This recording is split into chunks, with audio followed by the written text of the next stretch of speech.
નમસ્કાર મિત્રો, આજના આ ધાર્મિક વિડીયોમાં આપણે વાત કરીશું રમા એકાદશીના વ્રત વિશે કે જે એકાદશી ભક્તોને અખંડ સુખ, સમૃદ્ધિ અને મોક્ષ આપનારી માનવામાં આવે છે।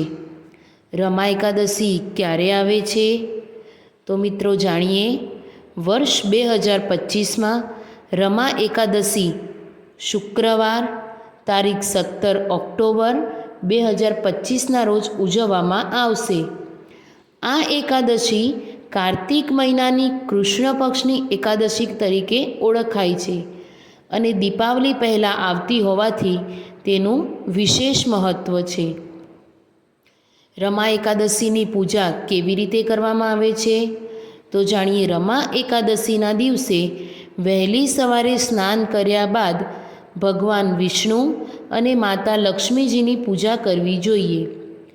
પ્રથમ ઘરમાં શુદ્ધિ કરવી, ભગવાન વિષ્ણુને તુલસીના પાન અર્પણ કરવા, ધૂપ, દીપ, ફૂલ અને નૈવેદ્યથી પૂજન કરવું, ઓમ નમો ભગવતે વાસુદેવાય મંત્રનો જાપ કરવો અને રાત્રે ભક્તોએ જાગરણ કરવું જોઈએ અને વિષ્ણુના ભજન કરવાથી વિશેષ પુણ્ય મળે છે।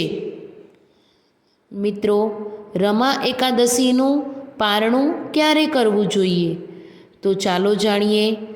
શનિવાર તારીખ 18 ઓક્ટોબર 2025ના રોજ સૂર્યોદય પછી દ્વાદશી તિથિના સમયે કરવું શ્રેષ્ઠ માનવામાં આવે છે।